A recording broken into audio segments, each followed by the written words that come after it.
The Galactic Council had ruled the known universe for 12,000 years, and they believed they had seen everything. When the first radio signals from a small blue planet reached their sensors, most council members barely noticed. Another primitive species sending noise into the void. Nothing special. Nothing worth their attention. They had watched countless civilizations rise and fall, and most never made it past their own solar system. But humanity was different. Though the council did not know this yet, Captain Daniel Hayes stood on the bridge of the Liberty, humanity's first vessel capable of traveling faster than light. His crew had just returned from their successful maiden voyage to Proxima Centauri when the message arrived. It was not a friendly greeting or a welcome to the galactic community. It was a command delivered in cold, emotionless words that left no room for discussion or debate. The transmission filled the main screen with alien text that their computers quickly translated. Species designation human. You are summoned to appear before the Galactic Council within 30 standard rotations. Failure to comply will result in quarantine protocols being enforced against your entire civilization. Lieutenant Emma Brooks looked up from her communication station with worry clearly visible in her expression. Captain, they are treating us like children being called to see the school principal. There is no respect in their tone at all, Hayes allowed himself. A small smile despite the tension he felt building in his chest. Maybe that is exactly what we are to them, Emma. They said their civilization has existed for 12,000 years. We have been in space for barely 200 years. Let us not get offended just yet. He turned to his tactical officer. Commander Jake Sullivan. Set a course for the coordinates they provided in their message. The journey to the council station took 3 weeks of constant travel through hyperspace. When the Liberty finally emerged near their destination, every crew member on the bridge fell completely silent. The structure before them was beyond anything they had imagined possible. It was a massive rotating sphere the size of Earth's moon, covered with thousands of docking ports. Ships of every imaginable design moved around it in perfectly organized patterns. Like a carefully choreographed dance, we are being hailed again, Brooks announced quietly. Put it through, Hayes ordered. A face appeared on their view screen that was unlike anything humanity had ever encountered in their short time among the stars. The being was tall with pale blue skin that seemed to shimmer slightly under the lighting. Its eyes were too large for what humans would consider normal, and its skull was elongated in a way that suggested either evolution or genetic modification. It wore robes that seemed to have technology woven directly into the fabric itself. I am Counselor Vex of the Archon Dominion. You will dock at port 773 and proceed immediately to Chamber 42. Your vessel will be scanned upon arrival. Any weapons must be declared before docking begins. Hayes stood and straightened his uniform carefully before responding. This is Captain Daniel Hayes, representing Earth and humanity. We carry standard defensive armaments appropriate for an exploration vessel of our class. We are happy to declare them fully and honestly. Vex's expression did not change at all, making it impossible to read his reaction. Defensive armaments? How quaint and primitive. Dock immediately and do not deviate from your assigned approach vector. The screen went dark before Hayes could respond further. Sullivan muttered under his breath, just loud enough for Hayes to hear. Well, they certainly are a friendly, welcoming bunch of folks, as the Liberty slowly maneuvered into the assigned docking port. The crew could not help but notice the attention they were receiving from other species. Beings of all shapes and sizes stopped what they were doing to stare at the human ship. Some seemed genuinely curious about the newcomers. Others looked dismissive as if humanity was beneath their notice. A few appeared almost sorry for them, as if the humans were walking into something terrible. Hayes selected a small team to accompany him into the station itself. Sullivan Brooks and Dr. Lisa Martin, who served as the ship's chief scientist and medical officer. They were met at the airlock by a group of beings that could only be described as guards. Though they carried no visible weapons that human eyes could detect, the walk to Chamber 42 took nearly an hour through corridors, designed to impress and intimidate anyone who walked through them. The architecture was ancient and grand, with every surface covered in inscriptions, written in languages that humanity had never seen before.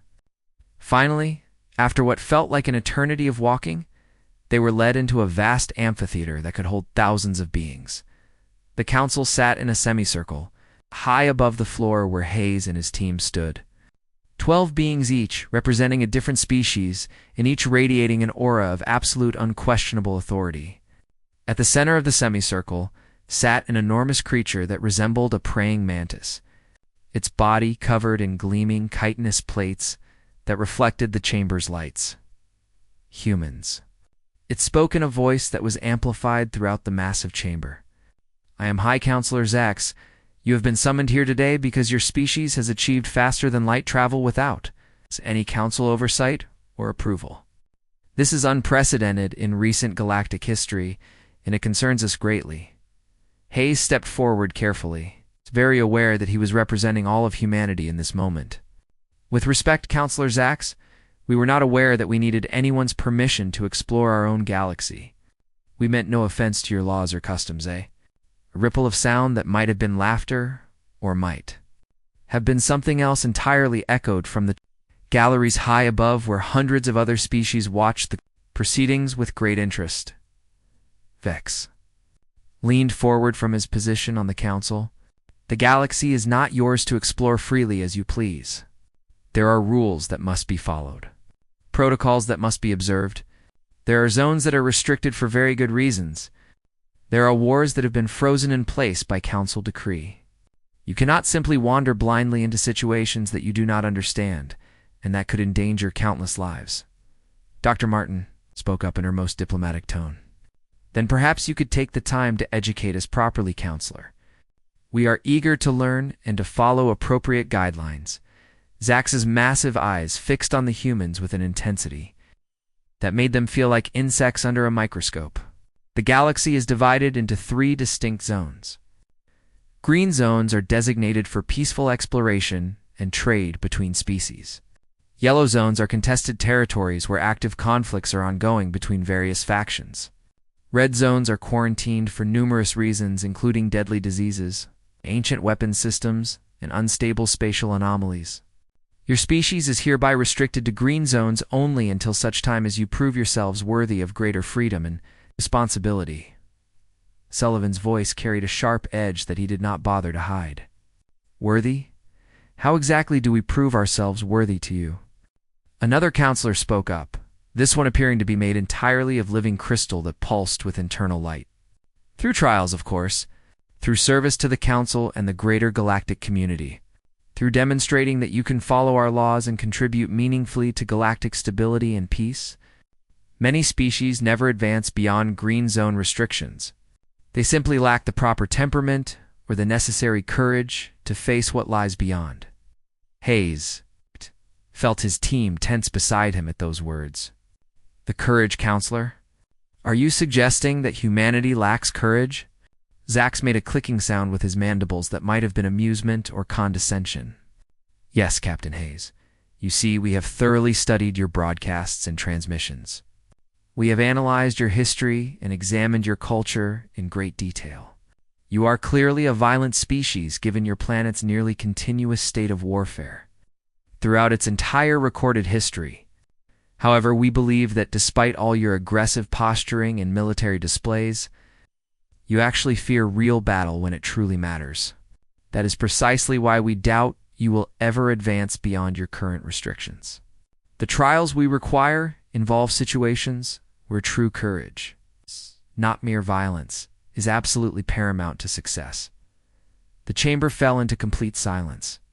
Hayes felt his jaw tighten, and he carefully controlled his breathing before responding. With all due respect, Counselor, I believe you may have fundamentally misunderstood what you observed in our history. Humanity does not fear battle or conflict. We have simply learned through hard experience what the true cost of war really is. There is a profound difference between fear and wisdom. Zax made that clicking sound again. We shall see, Captain Hayes. We shall certainly see. You now have 60 standard rotations to review all regulations and restrictions that apply to your species. After that period, if you wish to attempt the first trial, you may formally petition this council for permission. You are dismissed. As the human delegation was escorted back toward their ship, Brooks leaned close to Hayes and whispered, "Sir, they think we are cowards." "They actually believe humanity is afraid of fighting," Hayes replied quietly, so only his team could hear. "Let them think whatever they want, Emma. For right now, it does not matter what they believe." But as they walked back through those ancient corridors, passing groups of aliens who whispered and pointed at the humans, Daniel Hayes began forming a plan in his mind. If the Galactic Council wanted to test humanity's courage, then he would give them a demonstration they would never forget for the rest of their incredibly long lives. He just needed time to understand what they were really afraid of deep down. And more importantly, he needed to figure out what humanity could accomplish that 12,000 years of galactic civilization had never even imagined was possible. The Liberty remained docked at the Council Station for the next 40 days, while Captain Hayes and his crew worked tirelessly to understand everything they could about the trials. During this time, they discovered things about galactic politics and history that both fascinated and deeply troubled them. Dr. Lisa Ye Martin spent nearly 16 hours every single day in the station's public archives, which was a vast digital library accessible to all member species of the Council. She compiled her findings carefully and presented them in daily briefings to the senior staff in the ship's conference room. The trials are very real, and they have been used for thousands of years, she explained while pulling up holographic displays that floated in the air above the conference table. But they are not what we initially thought they would be. They're not tests of military strength or technological advancement. They're deeply psychological in nature. Commander Jake Sullivan leaned forward with interest. "What exactly do you mean by psychological, Lisa?" Martin continued with a serious expression on her face. "The first trial is always exactly the same for every species that attempts it. Species must retrieve a data core from a derelict ship floating in a yellow zone, specifically in an area called the Shattered Belt. It sounds simple and straightforward on the surface, but there is a significant catch that makes it extremely difficult. The belt is home to creatures called the Void Wraiths." Lieutenant Emma Brooks pulled up the relevant files on her tablet and began reading aloud. Void Wraiths are predatory entities that exist partially in subspace, which means they phase in and out of normal reality. They cannot be killed or even harmed by any conventional weapons that we know of, and they feed exclusively on the fear of their victims. According to these historical records, they do not actually cause any physical harm to anyone. They just terrify their victims so completely and thoroughly that the victims flee in absolute panic. Hayes asked the question that was on everyone's mind. How many species have actually attempted this first trial over the years? Martin's expression grew even more grim than before. In the last 1,000 years alone, 47 different species have attempted it. Only 12 of those species actually succeeded in completing the trial. The others either turned back before reaching the objective, completely abandoned the mission halfway through, or suffered total psychological breakdowns that required extensive medical treatment. 3 entire species never recovered from their attempts. They are still restricted to their home systems to this very day, permanently traumatized by what they experienced. Sullivan leaned back heavily in his chair. "So the Council genuinely thinks we are going to run away scared when we encounter these Void Wraith creatures?" Brooks spoke up thoughtfully. "Or can you really blame them for thinking that way? Look at what they have seen of our history. Our entertainment media is absolutely filled with horror movies and scary stories. Our military history is full of retreats and surrenders when we faced overwhelming odds against us. They only see the times when we ran away. They do not see the context or understand the times when we stood firm and fought." Hayes drummed his fingers slowly on the table while thinking deeply. "But they are missing the most important context of all. We run away when it is smart and tactical to run. Stand and fight when standing actually matters for something important. The real question is, how do we prove that distinction to them in a way they will understand and respect?" Brooks made a suggestion. "Maybe we do not try to prove anything to them with words. Maybe we just go out there and do it through our actions. Over the next 20 days, Hayes and his team planned every single detail with meticulous care and precision. They studied every available account of encounters with the Void Wraiths. They analyzed every sensor reading that had ever been recorded. They read every psychological report from species who who had faced these creatures and survived. They trained their minds and bodies. They meditated daily. They prepared themselves mentally for exactly what they would face in that derelict ship. On the 60th rotation since their arrival, Hayes formally requested an audience with the full council. The chamber was absolutely packed this time with observers from across the galaxy. Word had spread quickly that the humans were actually going to attempt the trial, and species from hundreds of worlds had come specifically to watch. Most of them openly expected to be entertained by humanity's failure. Captain Hayes, High Counselor Zax, intoned from his elevated position, "You wish to formally attempt the first trial?" "We do," Counselor Hayes replied with calm confidence. A murmur of surprised voices ran through the assembled crowd like a wave. Counselor Vex spoke up with clear skepticism written across his blue features. "You understand fully what you will face out there. Void wraiths of broken species far older and far more experienced than yours. Some of those species had centuries of space travel before they attempted this trial." Hayes met his gaze steadily. "We understand the risks involved, Counselor. We are prepared to face them." Vex studied the humans for a long moment before responding. "Very well then. Exact coordinates will be transmitted directly to your vessel within the hour. You have 10 standard days to retrieve the data core and return here. Any longer than that, and you will be officially declared lost. The trial begins whenever you decide you are ready." As the humans left the council chamber, they walked past large groups of aliens who were actively placing wagers on the outcome. The odds were heavily in favor of complete human failure. The journey to the Shattered Belt took 2 full days of travel through hyperspace. The region was named very appropriately because thousands of destroyed vessels from ancient forgotten wars drifted endlessly through space like a massive graveyard. Some of the wreckage was millions of years old, and their origins had been completely lost to time and history. "Sensors are picking up the derelict ship now," Brooks reported from her station. "It is an old Council science vessel that was abandoned approximately 200 years ago. The data core should be located in the central archive room, according to the ship's original design specifications." Sullivan asked the question everyone was thinking. "And what about the wraiths? Are they showing up on sensors?" Brooke shook her head slowly.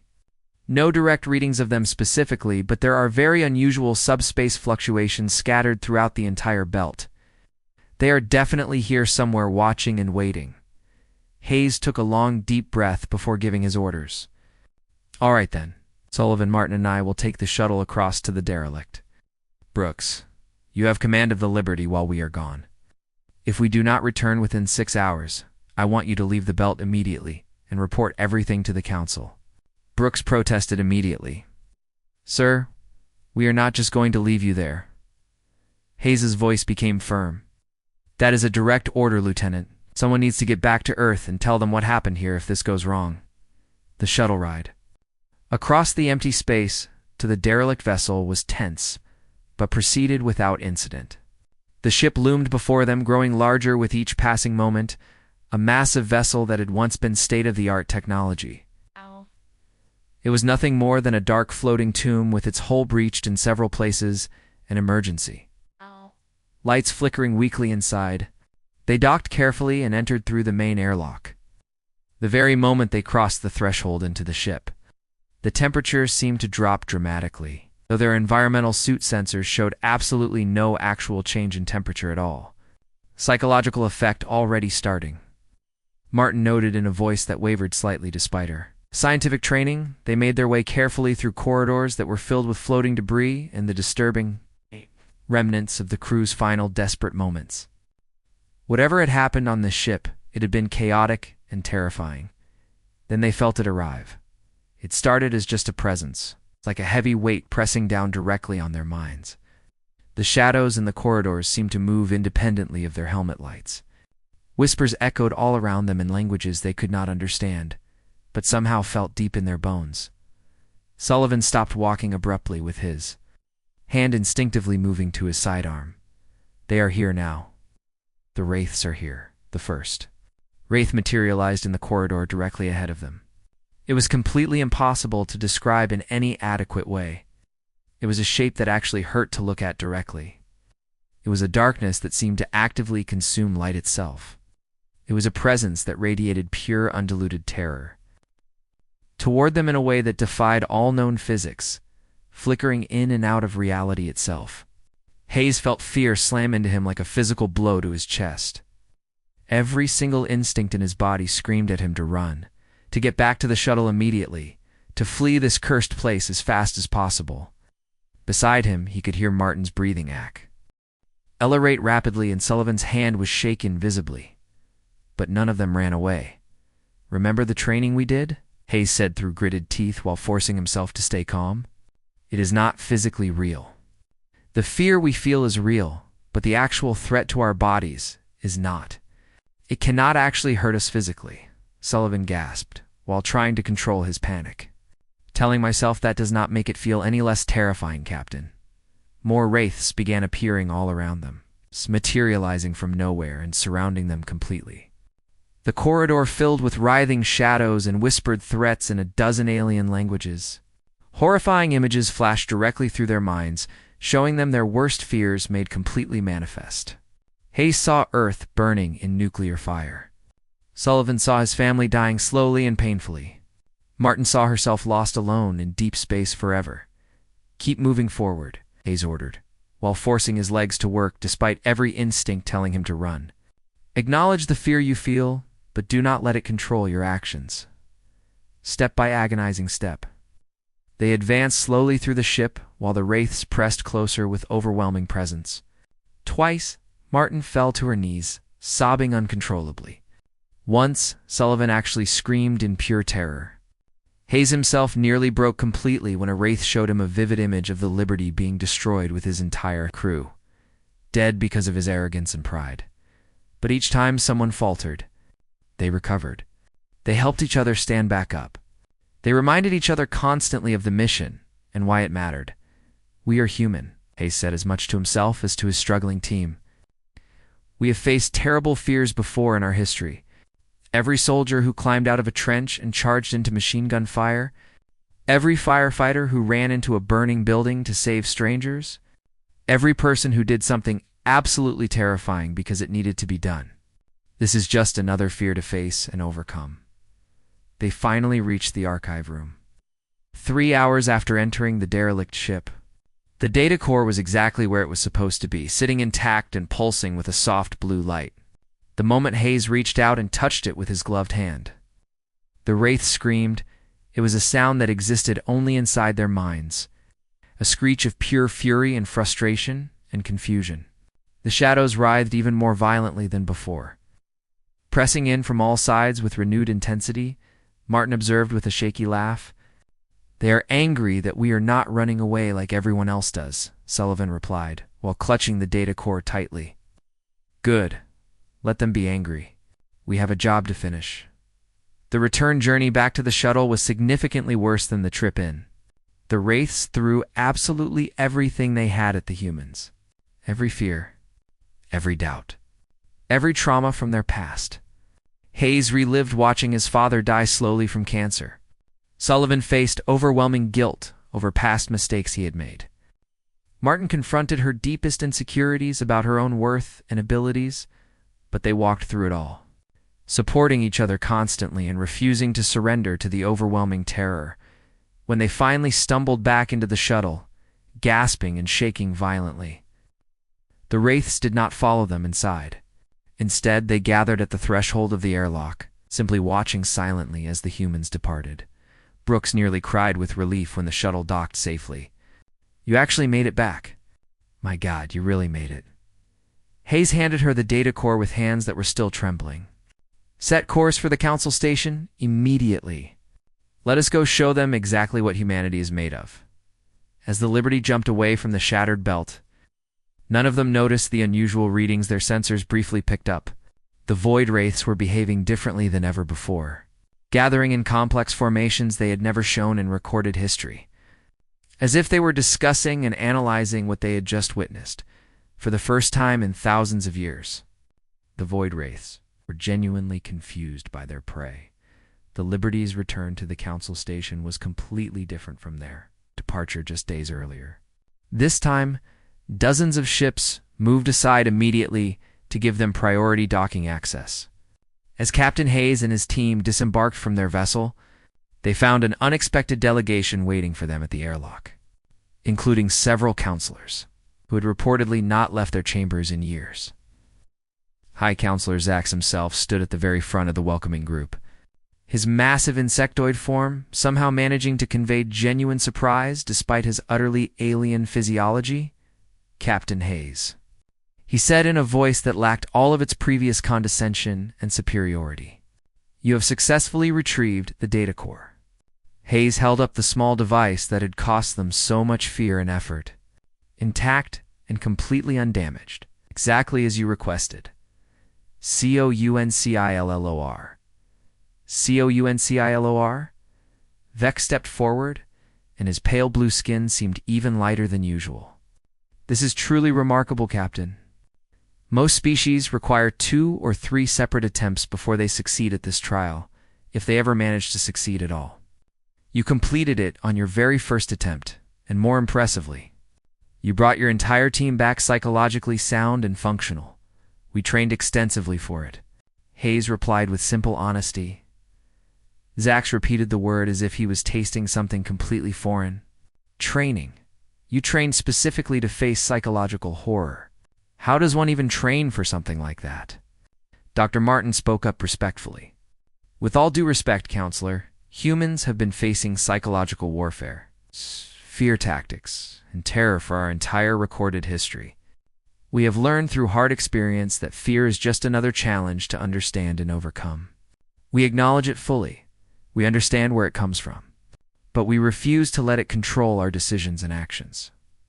The crystalline counselor, who had spoken during their first meeting, chimed in with her voice resonating musically through the docking area. "I am Counselor Lyra. I must confess openly that we fully expected you to fail, possibly even catastrophically.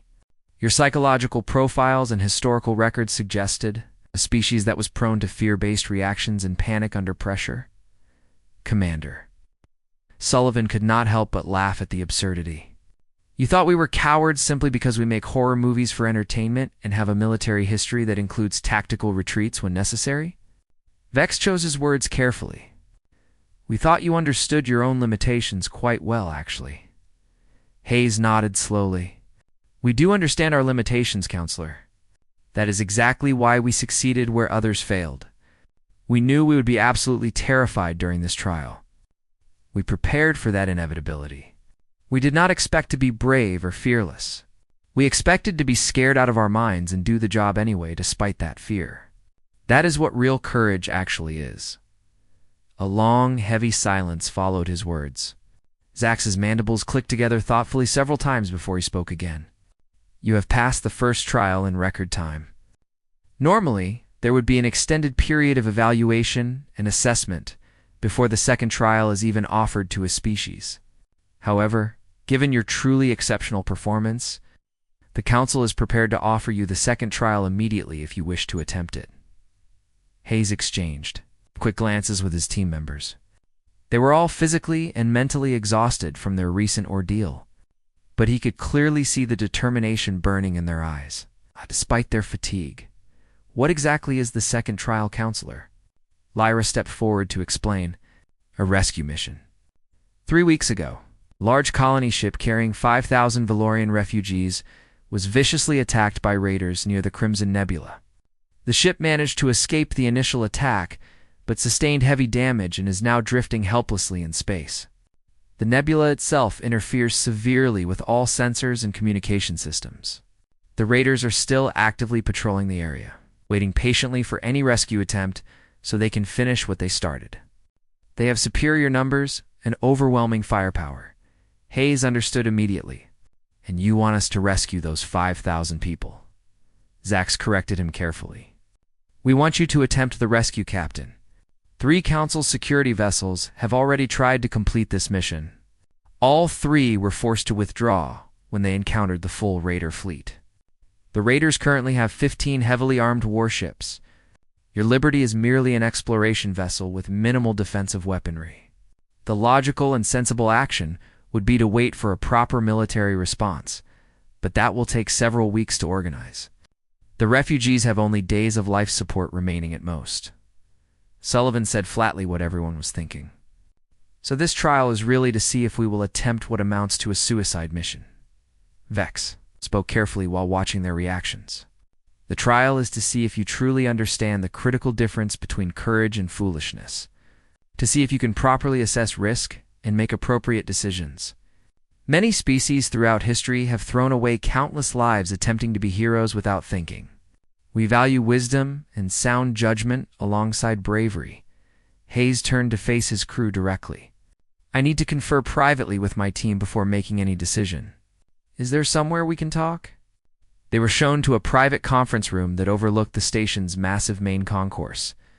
Through the transparent walls, they could see hundreds of aliens from dozens of species watching them intently and waiting for humanity's decision. Sullivan spoke first once they were alone. This feels like a trap, Captain. They are testing to see if we are reckless and stupid. Brooks countered his pessimism. Or maybe they are testing to see if we are clever enough to find another way. Maybe the entire point is not to fight the Raiders head-on in direct combat. Martin pulled up all available data on the Crimson Nebula and studied it carefully. This is very interesting. The nebula does not just interfere with sensors randomly. It creates very specific localized spatial distortions in predictable patterns. Ships have to navigate extremely carefully through it, or risk being torn. Completely apart by gravitational shear, Sullivan noted the tactical implications, which is exactly why the Raiders are waiting outside the nebula instead of going in after the refugees themselves. They know that any rescue ship will eventually have to come back out through one of the stable exit points. Hayes stared at the data. Oela's mind worked through the problem methodically. What if we do not come back out the same way we went in? What if we go into the nebula, retrieve the refugees, and then leave through a completely different exit point on the opposite side? Brooks objected immediately. Captain, the nebula is absolutely huge. We would have to navigate blind for days through incredibly dangerous spatial distortions. Martin corrected her with growing excitement in her voice. Not completely blind, actually. Look carefully at these sensor readings. The spatial distortions follow very specific patterns based on the nebula's magnetic field structure. If we map that field carefully and completely, we could calculate and predict safe routes through areas the Raiders would never expect us to use. Sullivan pointed out the obvious problem. That kind of detailed mapping and calculation would take many hours of intensive work. Hayes made his decision. Then we better get started immediately. He activated the communication link to the council chambers. Counselors, we formally accept the second trial. However, we will need 12 hours to prepare properly before departure. Zax appeared on the screen looking concerned. 12 hours, Captain? The refugees have perhaps 72 hours of life support remaining at most. Every single moment counts toward their survival.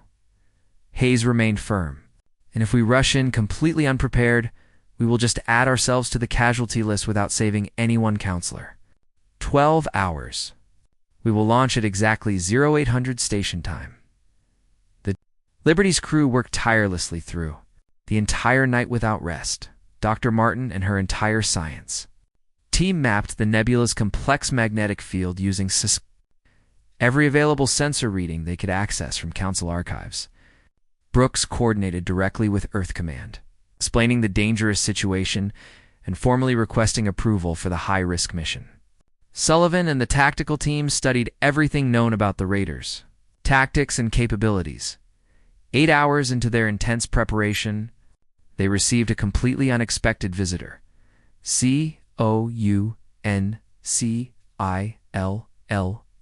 Councilor. Lyra materialized directly in their conference room, her crystalline form shimmering beautifully under the lights. Captain Hayes, may I speak with you privately for a moment? Hayes looked up from his complex calculations, genuinely surprised. Of course, Counselor. Please sit if your physiology allows it. Lyra remained standing but moved closer. I wanted to explain something important that you should understand. The Council's trials are not designed to be cruel or impossible. We genuinely want species to succeed and advance. But we have learned over many millennia that good intentions and raw bravery alone are never enough. The galaxy is incredibly vast and unbelievably dangerous. species that rush into difficult situations.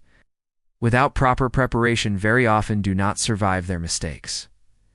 Hayes studied her carefully. Is this a warning, counselor? Lyra's voice became softer. It is context, Captain.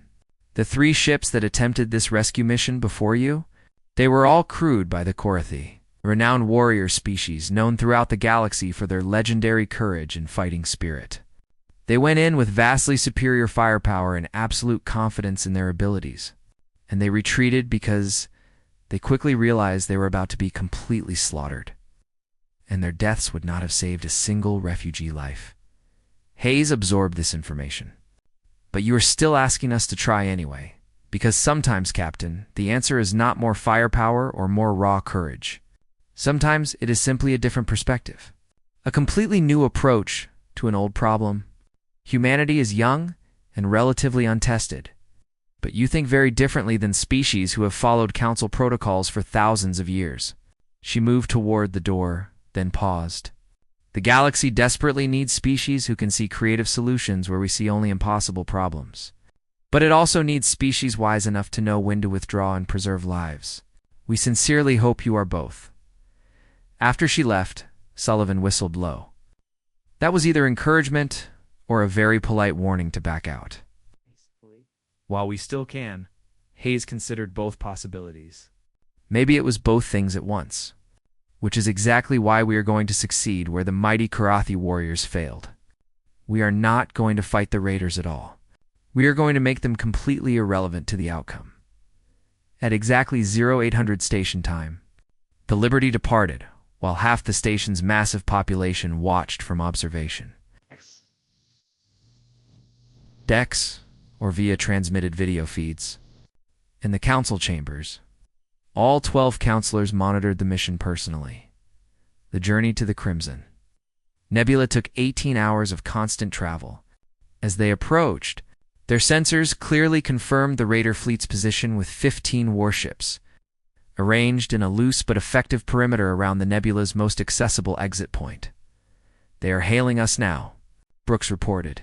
Ignore it completely, Hayes ordered firmly. Take us into the nebula, Vector 7-3 Mark II. The Liberty plunged directly into the swirling red clouds. Immediately, all their sensors went completely chaotic.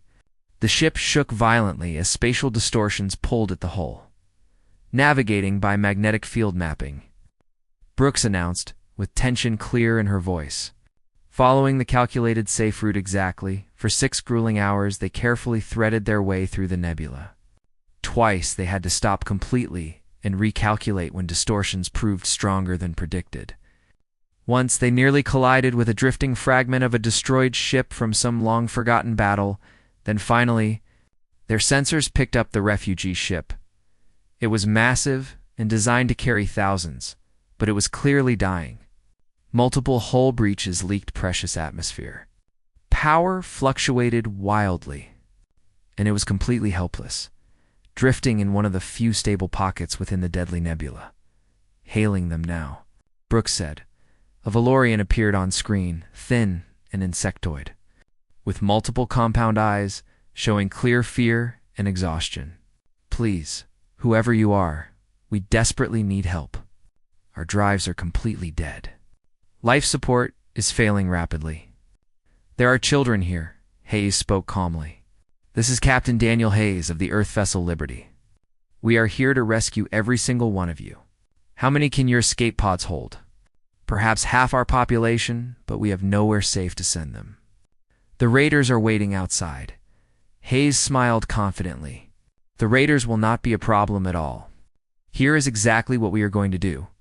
The plan was risky, but brilliantly simple in its execution. The Liberty would dock directly with the massive refugee ship and transfer as many Valorians as physically possible, prioritizing the youngest and most seriously injured first. The remaining refugees would evacuate into their escape pods. Then, instead of heading back through the nebula, toward the blockaded exit where the raiders waited, they would navigate much deeper into the Crimson Nebula to reach an exit point on the complete opposite side where no raiders were stationed. The Valorian captain protested immediately with clear concern in his multiple eyes. It will take at least 3 full days to navigate safely to that distant exit point. Our escape pods do not have nearly enough life support for that long a journey, Hayes replied with calm confidence. Then we will tow them behind us all the way. It was incredibly delicate, an exhausting work that pushed everyone to their absolute limits. The Liberty was never designed to carry thousands of passengers, but the crew made space wherever they possibly could. Refugees filled every single corridor, every storage bay, every available corner of space on the ship. Sullivan personally coordinated the escape pod deployment, carefully linking them together in a long chain that the Liberty could safely tow behind it. 20 hours after first finding the desperate refugees, they began the long, dangerous journey to the far exit on the opposite side of the massive nebula. Meanwhile, at the blockaded exit point, the Raider fleet grew increasingly impatient and aggressive. They sent multiple probes deep into the nebula, trying desperately to locate their prey and the rescue ship. They moved their warships even closer to the exit, preparing for the rescue vessel's inevitable emergence that they were certain would come. They never once realized their targets were moving in the completely opposite direction. 3.5 long days after first entering the Crimson Nebula, the Liberty finally emerged on the far side, successfully towing a long string of escape pods and carrying 5,000 grateful Valorians safely inside. They were immediately met by Council security vessels, who could only stare in complete amazement at the successful rescue mission. When they finally returned to the Council station, they found the entire main concourse packed solid with beings from hundreds of different species, all of them cheering wildly. Counselors Zax, Vex, and Lyra waited personally at the dock. Along with the entire Valorian government in exile, would feared they would never see their people alive again. The Valorian captain embraced Hayes tightly with all 6 of his thin arms. You saved us all. When the Council ships were forced to turn back, we truly thought we were dead and forgotten. We had given up all hope. Hayes spoke diplomatically and respectfully. The Council ships were absolutely right to retreat when they did. They would have been destroyed in direct combat. We simply found a different path that avoided the fight entirely. High Counselor Zax approached slowly, and for the very first time, Hayes saw something that looked remarkably like genuine respect in the massive alien's ancient eyes. Captain Hayes, in 12,000 years of Council history, no species has ever completed 2 major trials so quickly or so decisively. More importantly, you demonstrated not just raw courage, but also wisdom and innovation. You did not fight when fighting would have been foolish and suicidal. You found a creative solution where we could see only an impossible problem, Hayes replied humbly. With respect, Counselor, the problem was only impossible if you assumed you absolutely had to go through the Raiders. We just looked at the map differently than others did. Vex stepped forward, and his blue skin now showed intricate patterns that Hayes had learned indicated pleasure and approval. The Council convenes tomorrow to formally recognize humanity's advancement to full status. You will be granted unrestricted access to all yellow zones and offered full partnership in all Council affairs. But tonight, Captain, the entire station celebrates your achievement. Your species has proven something we did not think was possible. Hayes asked curiously. What exactly is that, Counselor? Zax's mandibles clicked, and what Hayes had finally learned was genuine amusement. That courage without arrogance, innovation without recklessness, and wisdom without hesitation can come from a species we barely know. We thought we fully understood humanity based on our studies. We were completely wrong. And I find that I am genuinely glad to be wrong, as the massive celebration erupted all around them with music and joy from 100 different cultures. Dr. Martin leaned close to Hayes and spoke quietly. Sir, we just changed galactic politics forever. Every single species is going to be watching us closely now. Hayes smiled while watching the incredibly diverse crowd of aliens toasting humanity's unexpected success. Then I guess we'd better keep surprising them in good ways. 3 weeks passed quickly after the spectacular Valorian rescue, and humanity's status in the galaxy had transformed dramatically. The Liberty had been joined by 5 more ships from Earth, and Captain Hayes found himself serving not just as a ship's captain, but as humanity's unofficial ambassador to the entire Galactic Council. The formal recognition ceremony had been impressive and moving. Humanity was granted full access to yellow zones, extensive trading rights, and a meaningful voice in minor council deliberations. But Hayes knew there was still another level above them. The species allowed into red zones, who actually sat on the council itself, who shaped galactic policy for everyone. That required passing the mysterious third trial, and the council seemed to be in absolutely no hurry to offer it. "They are afraid of us now," Commander Sullivan observed during a regular briefing aboard the Liberty. "We have embarrassed them twice in front of the entire galaxy. They are not sure what to do with us anymore." Lieutenant Brooks pulled up recent diplomatic communications she had quietly intercepted. "It is not just fear of embarrassment. There is genuine debate happening in the council chambers. Some members think we have proven ourselves more than enough already. Others worry we are too unpredictable and dangerous." Dr. Martin highlighted several concerning reports on her display. "There is another significant factor. Since our dramatic success with the Void Wraiths and the Valorian rescue, 15 other species have formally petitioned to attempt trials they had previously failed or avoided completely. We have inspired them, but we have also created enormous political pressure. The Council's authority is largely based on maintaining order and standards. If everyone suddenly starts succeeding, what does that mean for their power?" Hayes stood and walked slowly to the viewport, staring out at the enormous council station. "It means their standards were not as meaningful as they believed. It means courage and innovation matter more than blindly following ancient protocols. And that threatens everything they have carefully built over millennia." Sullivan asked the obvious question. "So what do we do now?" Before Hayes could formulate an answer, their communication system chimed urgently. It was Counselor Lyra herself. "Captain Hayes, the Council requests your immediate presence." "Come alone, please." The unusual summons was concerning enough that Hayes felt a tight knot of worry as he made his way through the station to the council chambers. He was shown not to the grand main amphitheater, but to a much smaller private room where all 12 counselors waited together. "Thank you for coming so quickly, Captain." High Counselor Zax began without preamble. "We need to discuss the third trial immediately." Hayes remained standing. "I am listening carefully, COUNCILL. OR.COUNCILLOR. Vex leaned forward with obvious concern. "The situation has become extremely complicated. Your remarkable successes have been wonderful, but they have created ripples throughout the entire galaxy. Species are questioning loudly why they remain restricted when a newcomer like humanity advances so incredibly quickly.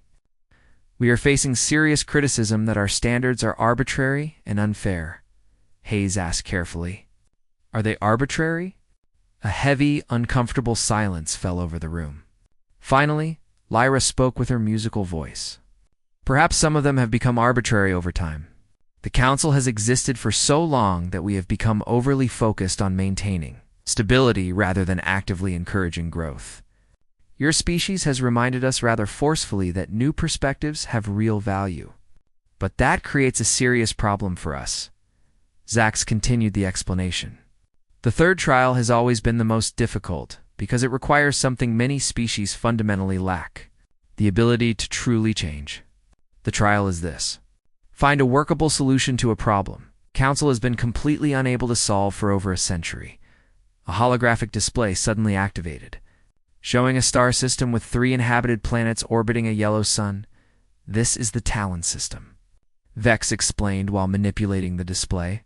3 distinct species live here: the Talox on the innermost planet, the Viridians on the middle planet, and the Kresh on the outermost planet. 200 years ago, they were actually a single unified species. Then they genetically engineered themselves specifically to survive on their individual planets. The modifications were far too extreme. They can no longer interbreed. They have become completely biologically distinct from each other. Hayes guessed the obvious outcome.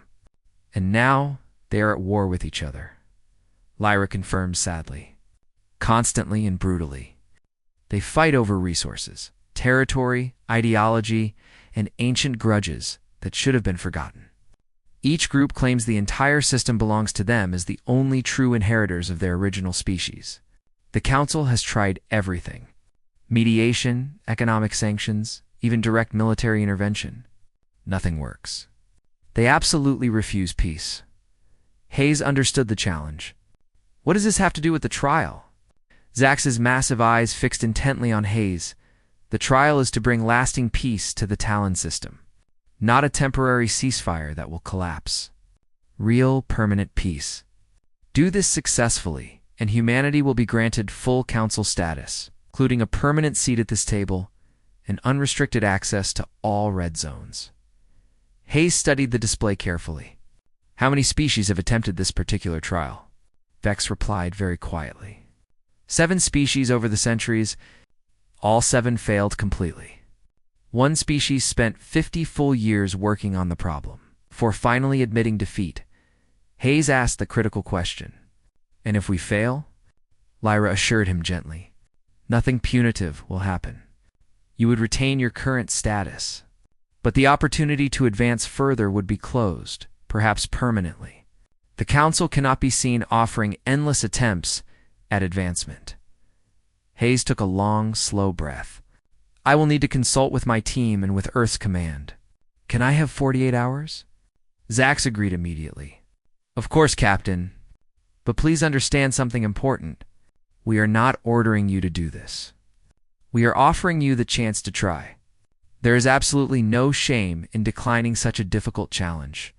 As Hayes left the private chamber, he realized this was fundamentally different from the previous trials. The Void Wraiths had tested raw courage. The Valorian rescue had tested ingenuity and tactical wisdom. This third trial tested something far more complex and difficult. The ability to understand beings so fundamentally different from yourself that they could not even see a path to peace themselves. The next 48 hours were incredibly intense. Hayes assembled not just his crew, but experts from Earth itself. Philosophers, psychologists, anthropologists, historians, and diplomats all participated in round-the-clock video conferences. Dr. Martin led the research effort, compiling absolutely everything available on the Talon system's ongoing conflict. The more I read, she said tiredly after 20 straight hours of work, the more completely hopeless it seems. These 3 species have legitimate grievances against each other. Terrible atrocities have been committed on all sides. Their entire economies are now built around supporting the war effort. They have been fighting for so long that peace seems like betrayal of their ancestors. Sullivan noted darkly. It sounds very familiar. Humans have had plenty of those exact conflicts throughout our history. Hayes agreed slowly. Yes, which means we might understand something the Council does not. Brooks looked up from her detailed analysis with sudden understanding in her eyes. Sir, I think I see exactly why the Council failed so completely. Every single attempt they made was about imposing solutions from outside. They tried to force peace through diplomacy, economics, or military power. But you cannot force people to want peace when they do not. Sullivan asked the practical question. So what is the alternative? Hayes pulled up the historical data and studied it carefully. Look at the pattern here. Every generation of war, the 3 species become more entrenched, more convinced they are fundamentally different from each other. But genetically, they were one single species only 200 years ago. That is only about 6 to 8 generations depending on their lifespan. Martin saw immediately where his thinking was going. Their genetic drift is not that extreme yet. They have artificially accelerated their differences through deliberate engineering, but the base genome underneath it all is still essentially the same. Hayes finished the thought. Could potentially be reversed. Or at least, they could be made compatible for interbreeding again with the right modifications.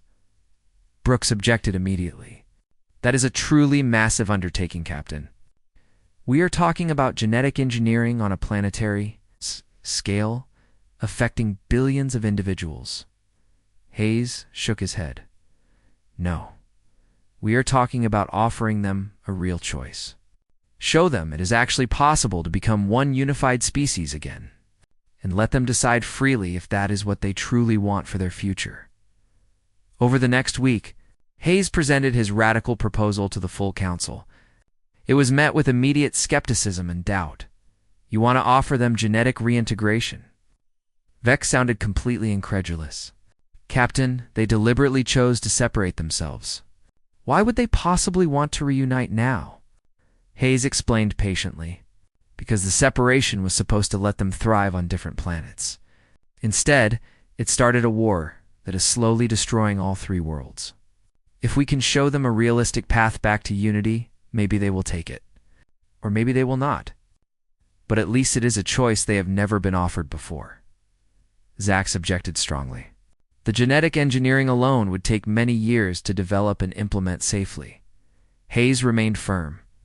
Then we better start now, instead of wasting more time. The council debated intensely for 2 full days, before finally approving the attempt with serious reservations. Hayes and a team of specialists, including geneticists from Earth and several council species, traveled directly to the Talon system. Their arrival was met with immediate suspicion and hostility from all 3 planets. When Hayes broadcast his proposal across all communication channels, the response was swift and angry. You want us to become those monsters? Italic's general demanded furiously, clearly referring to the Viridians with disgust. You want us to abandon our hard-won adaptation and die on an alien world? A Viridian scientist challenged. This is obviously a trick to make us weak and vulnerable. A Kresh military leader accused, but Hayes persisted calmly despite the hostility. He did not argue or try to convince them with logic. Instead, he shared something completely unexpected. Human history, 300 years ago, on Earth. He told representatives from all 3 species via open broadcast. Humans were deeply divided by skin color, religion, nationality, and language. We fought terrible wars over these differences. Millions upon millions died, and every side was absolutely convinced they were fundamentally different from the others. That unity was completely impossible. He showed them disturbing images from human history. Segregation, genocide, world wars, the countless horrors humanity had inflicted upon itself over meaningless differences. We are not better than you, Hayes continued honestly. We did terrible things to each other for generations. But eventually we realized something crucial.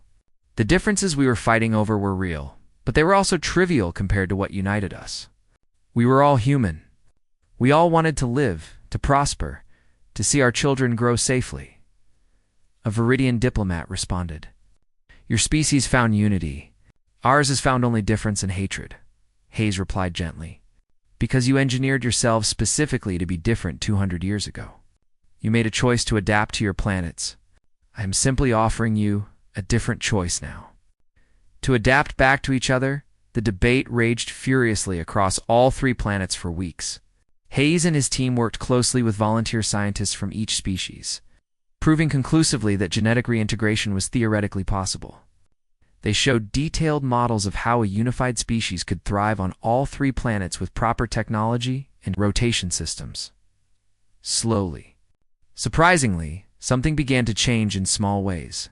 It started with scientists from the 3 species, actually talking to each other directly. Really talking for the first time in generations. They discovered they had more in common than they thought. Their research interests aligned.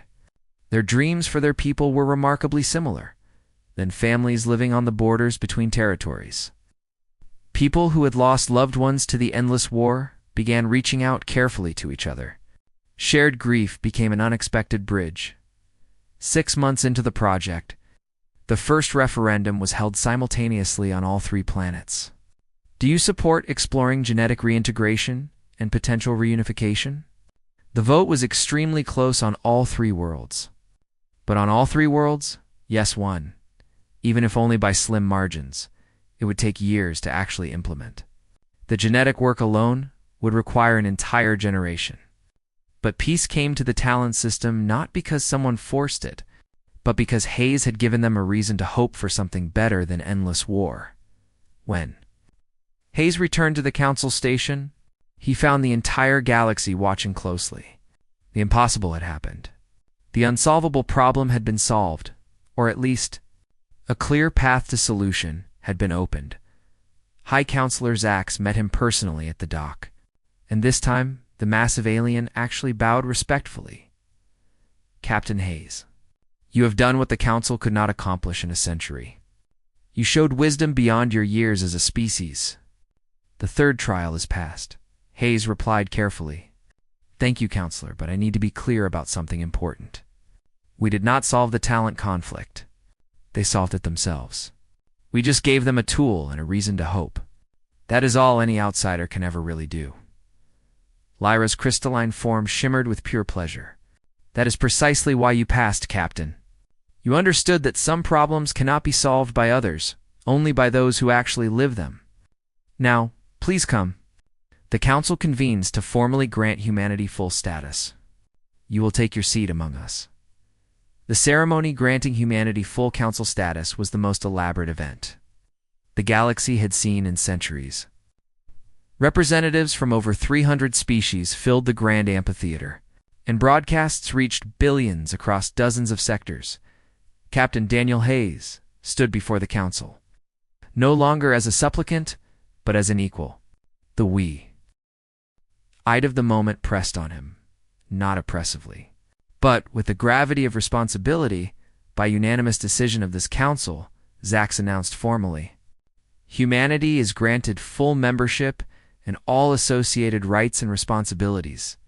You will have a voice in galactic policy, access to all regions of space, and the authority to represent not just your species but the principles you have demonstrated. Captain Hayes, you are hereby appointed as humanity's first Council representative. The chamber erupted in applause. Clicks, whistles, and sounds Hayes could not identify from dozens of alien physiologies. Vex raised a hand for silence. This honor comes with serious challenges, Captain. Council members are expected to mediate disputes, contribute resources to common projects, and occasionally make decisions that place galactic needs above species' self-interest.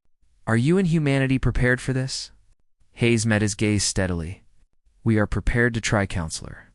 We will not claim to be perfect. Humanity makes mistakes. We have conflicts of our own to resolve, and we are still learning about the galaxy. But we are committed to doing our best. That evening, aboard the Liberty, Hayes gathered his core team for a private celebration. Dr. Martin, Commander Sullivan, and Lieutenant Brooks had been with him since the very beginning, to the captain who changed the galaxy. Sullivan toasted. Hayes corrected him. To the team that made it possible. None of this happens without all of you. Martin asked the question on everyone's mind. So what happens now? Hayes looked at his friends. The real work begins. Passing trials was one thing. Actually serving on the Council and making a difference? That is going to be something else entirely. Over the following months, Hayes discovered the reality of galactic politics. The Council had become bogged down in tradition and procedure, issues that could be resolved. Simply were subjected to endless debate because that was how things had always been done. He also discovered the red zones, finally 7 of the 15. Red zones are not dangerous at all, he told his team privately. They are quarantined because they contain technology the Council does not want species to have. Martin frowned. What kind of technology? Hayes pulled up classified files. Wormhole generators that would make faster-than-light travel obsolete. Artificial intelligence beyond anything we have imagined. Energy sources that would eliminate resource scarcity completely. The Council has been sitting on revolutionary technology for centuries, Sullivan said flatly. Control. If you control access to critical technology, you control the galaxy. Hayes nodded slowly. It is more nuanced than simple control. Some of this technology is genuinely dangerous in the wrong hands. But the Council's default position is restriction rather than education. They assume species cannot be trusted, rather than helping them become trustworthy. During the next Council session, Hayes raised the issue carefully. Counselors, I have been reviewing the red zone classifications. Some seem overly restrictive. Have we considered gradually releasing certain technologies with appropriate safeguards? The reaction was immediate and hostile from the older members, but Hayes persisted. Over the next 6 months, he worked with both progressive and conservative Council members to develop new protocols. Species could petition for access to restricted technologies, but they had to demonstrate not just capability, but responsibility. It was not perfect. And it satisfied no one completely, but it was progress. Movement where there had been stagnation. A year after humanity achieved council status, Hayes stood again in the amphitheater. Addressing the assembled galaxy, when humanity first came to the council, we were treated with skepticism. We were young, inexperienced, and we thought differently. But we passed the trials not by being perfect, but by being willing to try new approaches, by acknowledging fear but not being controlled by it, by finding clever solutions rather than obvious ones, by offering hope to those who had lost it. Today I stand before you as a council member speaking to all of us. We face challenges no single species can solve alone. The galaxy needs the wisdom of ancient species and the innovation of young ones. It needs warriors and peacemakers, scientists and philosophers, traders and explorers. Humanity's gift to the council is not that we have all the answers. It is that we are still willing to ask questions, and we hope that spirit will be our contribution to the galaxy's future. The response was overwhelming. Hundreds of species rose in applause. Later, as Hayes watched the Liberty depart with a new captain, he felt both melancholy and anticipation. Lyra appeared beside him. Reflective, Counselor Hayes? Just thinking about how far we have come? A year ago, the council thought we feared battle. Now we are part of the council itself. Lyra replied gently. You proved us wrong about many things, but not about battle. You do fear it in the healthy way that prevents unnecessary conflict. What we misunderstood was that fearing something and facing it anyway, that is true courage. Hayes smiled. And you taught us that wisdom sometimes means questioning what we have always believed, as they walked through the station. Hayes passed dozens of species going about their lives in a galaxy that was slowly, carefully changing. The galaxy had thought humanity feared battle. Instead, humanity had shown them that the greatest battles are not fought with weapons, but with ideas, compassion, the courage to admit when you are wrong. It was legendary, not because humanity was perfect, but because they dared to be genuinely, fallibly, inspiringly human, and for the galaxy that made all the difference.